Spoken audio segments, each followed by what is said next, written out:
Are you struggling with your knitting? Not sure what to do? Knit 1, Purl 2.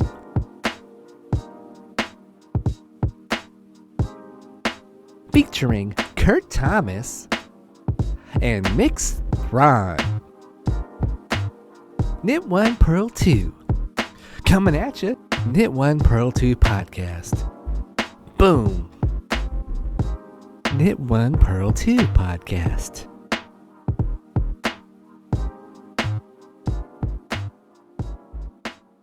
Hello. Hi. I'm so happy we're here today. And you even matched the yarn behind me. I do. That was intentional. That was absolutely intentional. Remember when we were talking on the phone and you said, hey, let's let our true selves out and let's talk about knitting, one thing we both love. Do you know I was working with a 20 gauge yarn yesterday?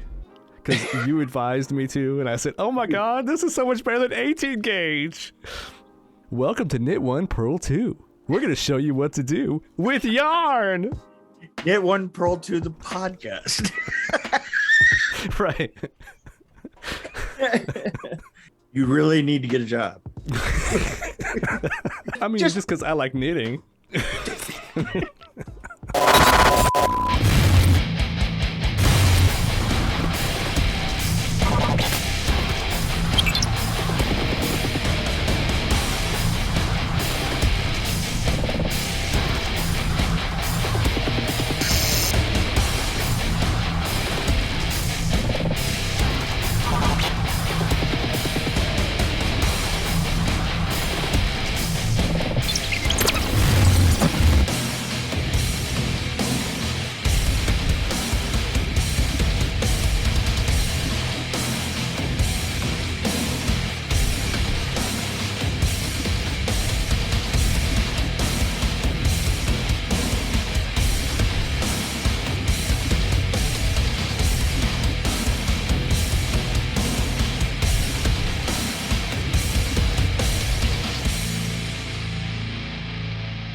My brain was fried because I watched From, and then I watched The Bad Seed. And it was like 2 a.m. when I was watching The Bad Seed. And by the time I went to bed, I was like, oh, what the heck happened? I have to say, it is such an interesting group. It's you know the 3 films. They're just so interesting. I tried to pick a weird group. Yeah, it was a weird ass group. It really was. And the weirdest out of the group has got to be Frankenstein, the college years. Absolutely. Holy. Which one should we do first? Because I have no idea where to start. It's been it's literally been 2 months since we recorded anything. Literally, it's been a while. I know. I forgot how to turn my. I'm like, how do I record this again? What the? Got my backup working, so that's all that matters. Bad Seed. Bad Seed, okay. Let me use my knitting voice. If I give you a basket of kisses. The Bad Seed in 1956 was actually originally a stage play on Broadway, and a lot of the people that acted in this were in the stage play. And actually one of them won an Oscar for this performance, and it was the woman that played the mom. Oh, was it? You know who else was up for it? No, not the mom. The one who played the neighbor. Sorry, I had that wrong. Oh, the neighbor. Oh, most of them were like nominated, but what was her name? I actually had it notated here, but I can't find it now. Oh, the woman who played Hortense Dangle, however you say her name. She was the neighbor who had the kid who died. Right. She won the Oscar. So, but anyway, it's been remade a couple times since then. I was like, I remember watching this movie. I thought it was really weird. I think we should review it. Yeah, the weird thing about it is it is done in such a standard play structure. Yeah, well, yeah, totally. that it's like it reminds me of Who Was Afraid of Virginia Woolf, right? Yeah. Or Peyton Place, or the original Peyton Place, or something like that never gets beyond petty annoyances and who screwed who, that kind of thing, right? You know. Yeah, yeah. And the Days thing of Our is Lives. this one just gets so dark as it goes along. Oh, and it's the immediately thread- dark. and It's the immediately thread through dark. and I have to tell you, the thread through the whole thing of the little girl, Yeah. right? That's just manipulating all these people around her. I just love you, Mommy. You're so Oh. beautiful.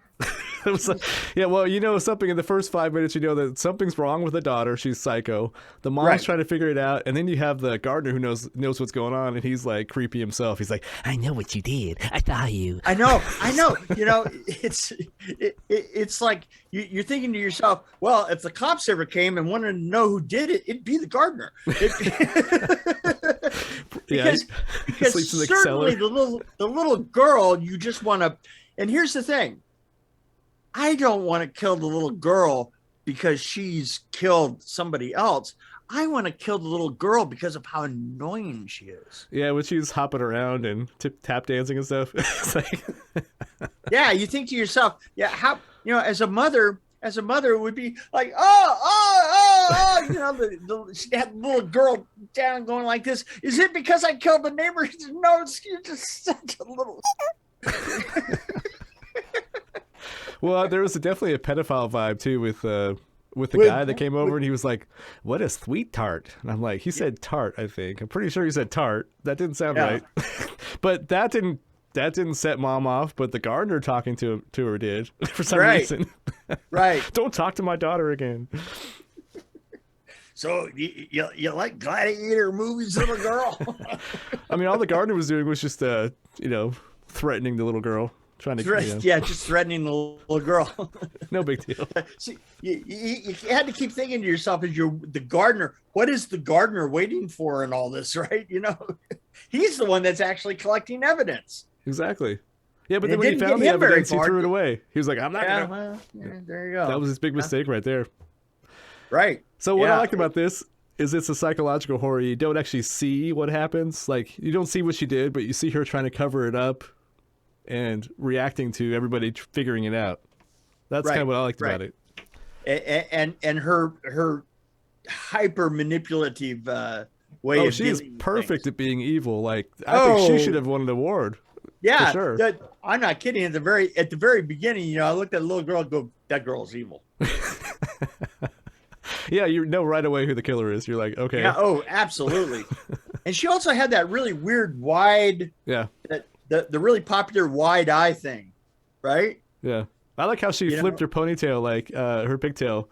When Yeah. after she talked to the pedophile guy, she walked away and was like, just the way she did it was amazing. Like, I don't know. It's like- Well, she also did that hand thing. Like this is Yeah. the first time that she talks to him, like that. I was like, oh, wow. Oh, I just want to kill you so bad. And this was also like in 1956, so this is when all the movies around it were wholesome, and like this is totally Right. the opposite. Which is, it's crazy to think about that. Well, Like, that's what I'm saying is the way that they played with such a common structure, right? And such a common looking film, the way that they played it through, that there's this incredibly dark undercurrent running through it, yeah, you know, was really kind of interesting because it's turning all that normalcy completely on its head, right? yeah. It's like what would happen if Leave It to Beaver was a psychopath. Yeah. Wait, Leave It to Beaver was He a probably was. psychopath? Oh, yeah. Oh, yeah. No, actually, I think the dad was. He was kind of, I don't know. He was one of those absentee cat. He was kind of gone a lot, and he'd come back and he'd be creepy. So I always wondered what he was up to when he wasn't at home. Yeah, just He's in the Oh, den. yeah. He wants to see you. yeah. It Anyway. it surprised me how long it was. Yeah, I actually, I mean- forgot how long it was. It was like 2 hours and 10 minutes, and I was That's like, why I was up till 3 in the morning watching it. I'm like, I was guaranteeing myself I wasn't going to do any fast forwarding, and I got through the first hour and I went, holy, there's an hour and 10 minutes to go. Well, I can see why you would, because they were talking really slow. Every word was very clear. Very measured, very. So I found out that when I was looking this up, kind of researching a little bit about it, they found the movie censors apparently they had to change the ending because I guess the girl gets caught or doesn't get caught in the Broadway show. Like, nothing happens to the girl. She gets away with it, I guess. And then so Oh, really? they changed the ending, and then they even had to go an extra step and do that little curtain call at the end, so people would know that it wasn't real. Like, really? So people in 1956 would watch this movie and think it was a real story. It was such a spectacularly timed bolt of lightning. Oh, it was perfect. I actually rewound it because I was like, that was kind of interesting. It was pretty cool. Boom. It's like in the movie. Boom. You were kind of waiting for, well, what is going to happen? Boom. Oh, I get it now. And then I think I could see her, like, when I watched it the second time, I think I could see her swimming, and they quickly went up into the trees, you know. Yeah, boy. But yeah, I like the curtain call. Oh wait, one moment, please. What? The there you go. girl was played by. Yeah. Anyway. The girl was played by a puff of smoke. No, I just love how creepy she was and how, like, she didn't really she totally didn't give a when the kid died. She was just like, oh, can I have a peanut butter jelly sandwich, please? It was no, she did give it. It was his fault. Right? Yeah. Well, it was his fault he died. What was absolutely flawless about this film, the one thing they really got right, was her perfect explanations for how these things went horribly wrong, you know? Yeah, well, it was his fault. She told him to stop, or told him to give him the award. Yeah, I told him to give me the award, right? And then I like how the twist. He had so many opportunities to just give me the award. And if he wouldn't scream so much, I would have stopped hitting him. It was. That was one of my favorite lines. If he would have stopped screaming. Yeah. And the thing is evidently it went on for a long time, you know, because there was that part that was under the dock, you know. Yeah, it was a long description. Under the docks. It's like, why were there marks on the back of his hand? Well, he was climbing out of the water. There you go. He was still making noise, so I hit it with my shoe. But I like the twist where you find out about the mom a little bit too. That was kind of an odd twist, but I don't know if it was necessary or not. But which part about the mom? Where you find out the mom had a history, or she had that weird history with her parents. Oh, right. Well, you know. I'm trying to be vague just in case somebody's never seen this and they want to, but... Oh, yeah, right. I was actually surprised. I didn't know if I'd like this anymore, like, as much as I did the first time I saw it, but I think... Actually, I like the fact that it's a stage play, because that kind of helps... it builds up the drama a little bit, the tension, and you don't need to see the murder, but them talking about it, you know, build up a little tension. Well, this is what I've... Because stage plays can do so much with absolutely nothing. Yeah. I know you love stage plays. Don't get you started, right? Oh, what clued you into that? I mean, you wouldn't have movies without stage plays. I mean, look what happened. I mean, what did they do back in the day before they had TVs or movies? What did they do, huh? What does it matter? Stage plays. This is me with my cigar. I don't know why I have a cigar. Why do you have a cigar? I'm that director guy. I mean, I liked it as much as I like a play. I liked it because it was turning everything on its end, you know? Yeah. I just like the plot and the way that it develops, and the characters were really good. I think the actors are really good, actually. I mean, I especially like the gardener, actually. I like the gardener and the woman who won the award, the Daigle, the drunk lady. All of them actually went on to play bit parts in absolutely everything. Like, a lot of TV, a lot of, you know, especially the guy that did that was the guy, the gardener. Yeah. I mean, he did just tons of stuff. I know I've seen the dad a lot too. I've seen him in a lot of things. I can only picture him in army movies for some reason, so he must have just been the army guy. I don't know. I didn't look at his resume, but I remember him being in a lot of movies in the 50s. So easy. It's so easy to get pigeonholed. I know. Look at me. I was pigeonholed as a good-looking guy. Yeah. So anyway, I don't like a lot of dialogue normally, so this is totally different than what I would normally say, but I thought the dialogue, even though it was a lot of dialogue, I didn't think any of it was really unnecessary. You had to kind of find out a lot of things about people, the background stories, and it was a character development as much as they could. Yeah, it was. And you feel the horror without seeing the horror, which is great. Once again, I say it was a stage play, and because of that, there was nobody in a rubber suit. it was a pretty good stage play, you know. Yeah, you didn't have to see her murdering a kid. Yeah, well, yeah, but not that we couldn't have. Well, what they could have done is they could have showed like a shadow with a shoe, you know. Wouldn't have been as good though. Or the burning man in the base.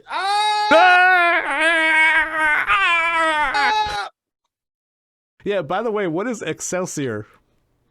I was lost. Excelsior it was a replacement for horsehair, and it was a packing material. And it must be pretty darn flammable. It's incredibly flammable. So why would you sleep on it next to what a I didn't furnace? understand was what I didn't understand was this is like was he so low? Our gardener actually lives under the house, right? I mean, wasn't that a little bit weird? Yeah. You know, he's so low. And what did they say? He basically had an 8th grade education. Yeah, but somehow he managed to have kids, and I'm like, so why is he living under the house if he has children somewhere? I didn't get any of that, you know, and not living under the house. I mean, literally like a pack rat, you know, packed up against the furnace itself, right? It's nice and tidy and warm there, right? Yeah. Yeah, I didn't get that, but I also was confused by the incinerator being 3 feet away from the furnace, and I was like, wait, what? What's going on? Yeah, and was the incinerator running constantly? Yeah, I guess so. Just throw it in the incinerator. How much stuff did they throw away in that house that they had to have an incinerator running 24 hours a day? A little interesting. You know? Maybe that was his job. Maybe that's why he was under the house, because he had to keep the incinerator going. Yeah. Maybe he was part of the incinerator. And he just fell asleep. Maybe the incinerator was a system with a human component. I just want to know what his family was like. Maybe they were a family of rats. Maybe that's what it was. They didn't explain that. But anyway. Yeah. So I give this a pretty high rating, actually. Yeah, I thought it was pretty good. You know, I would go 3.8. See, I'm going to beat you at the 4. Whoa. I think it's a solid 4. Whoa. Anyway, I run right out, strip all of your clothes off, and sit down on a Naugahyde sofa. Get a good little squeaky butt going and watch the whole thing. Just don't sit on excelsior. Don't. Yep. Okay, that's it. You're out. No, I'll use that clip for earlier when you talked about the guy burning up. I'll use that. Yeah, there you go. Yeah, get back. So, who said we didn't have an exciting show, even if it isn't about knitting? That's right. By the way, our sponsor today is Knit One Purl 2. Knit One Purl 2. Coming at you. The podcast that tells you what to do. Tells you what to do. I'm telling you, a new podcast, I'm not kidding. This would be a great podcast. Would be just called the first 3. Yeah. It's the first 3 of any series. I agree with that. Right? I mean, absolutely. That would be a great podcast because there would be there's a need for it out there. There's a need for somebody to watch the first 3 so that you don't have to commit to the whole thing. Well, speaking of that, in the near future, we're going to do the first 3 of From, the TV series. Well, why don't we do it right now?